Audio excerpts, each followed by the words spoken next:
Good morning. Welcome to a very chilly Baltimore, Washington International Airport. Today we've got a big day. JetBlue is retiring the Embraer E190.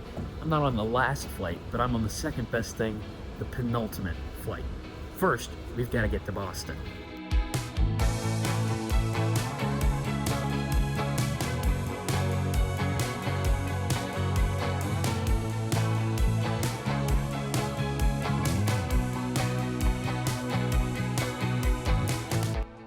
I've never flown out of the A gates at BWI, so this was a little bit of a treat for me. I explored the new connector, or what is available to it, and looked at the old connector, what will soon become obsolete. Also found out that they had an exhibit celebrating the 75th anniversary of BWI, and they shared many pictures from the history of the airport, which is always appreciated as an aviation enthusiast. But enough from BWI, even if it is my home airport. Let's get in the sky and head to Boston.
Alright, so I've made it to Boston, walking through the nice new connector that they have here for the B and C gates.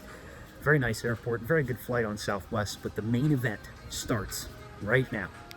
So just went over, saw the plane, snapped a couple pictures. Unfortunately, there's no ceremony going on at the gate, which it's a penultimate flight. Why would there be? But it is kind of bittersweet seeing the E190 at the gate in Boston for the second to last time. Happy that I'm going to be on the last departure out of Boston on the E190, and some good ramp views here.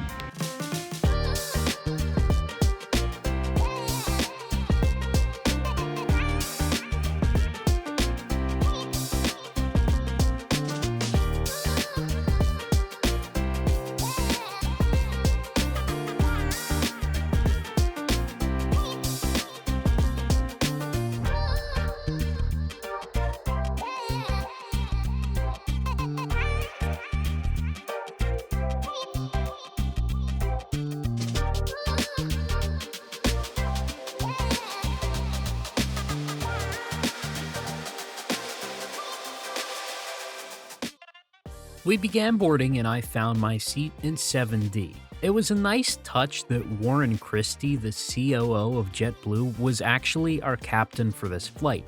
He came out of the flight deck about 10 minutes before pushback and gave some kind words as a parting gift to the E190 out of Boston. And even though this wasn't the last flight, it was packed with aviation enthusiasts just waiting to get a last glimpse of the inside of a JetBlue E190.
Alright, so here we are on what's the penultimate flight on a JetBlue E190. I just have to take a moment and appreciate what this little plane has meant for the airline over the past 2 decades. JetBlue first took delivery of the E190 back in 2005, becoming the first airline in the world to operate this 100-seat regional jet. The idea was simple. They wanted something smaller than their Airbus A320s that could open up routes to cities that didn't need the biggest plane. It was perfect for places like Boston to Albany or Buffalo, markets that might not fill a bigger jet but still deserve JetBlue service. The inaugural E190 flight ran between JFK and Boston, and over the years, these planes became the backbone of JetBlue's regional network. They eventually had over 100 of them flying all over the US, connecting smaller cities with JetBlue's main hubs in New York and Boston. They also gave passengers a unique experience with that signature JetBlue cabin feel, more space, big windows, and even quirky mood lighting that made these planes feel special for a plane of its size. But like all good things, it's time for the E190 to make way for the next generation.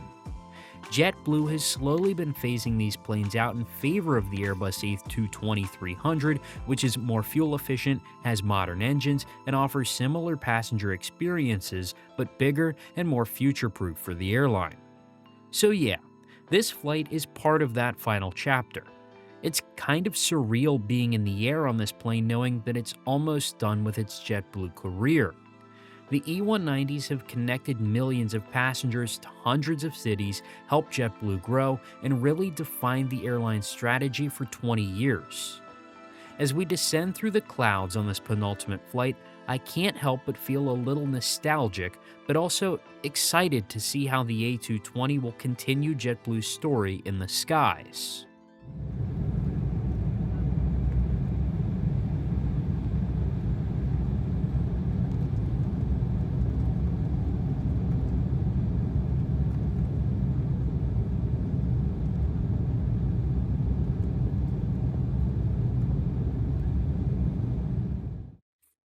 When trying to articulate the JetBlue E190's importance, I met with a struggle. It's been a constant. I've flown on them multiple times, my first at just 8 years old.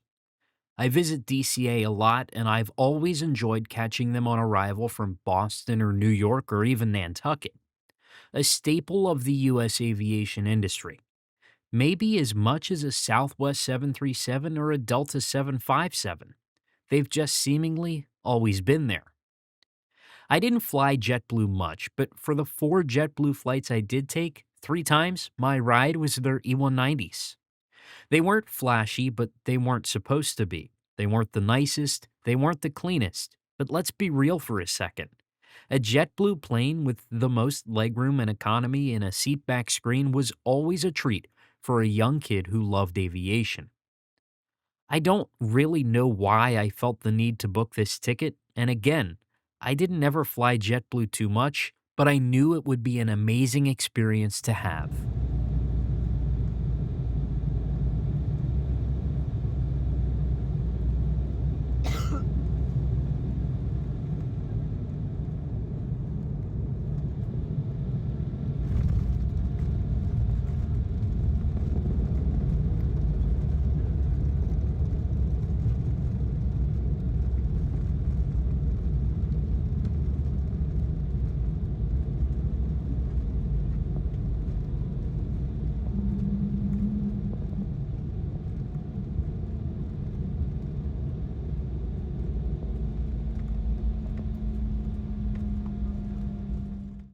This was honestly the most emotional I've ever been on a flight.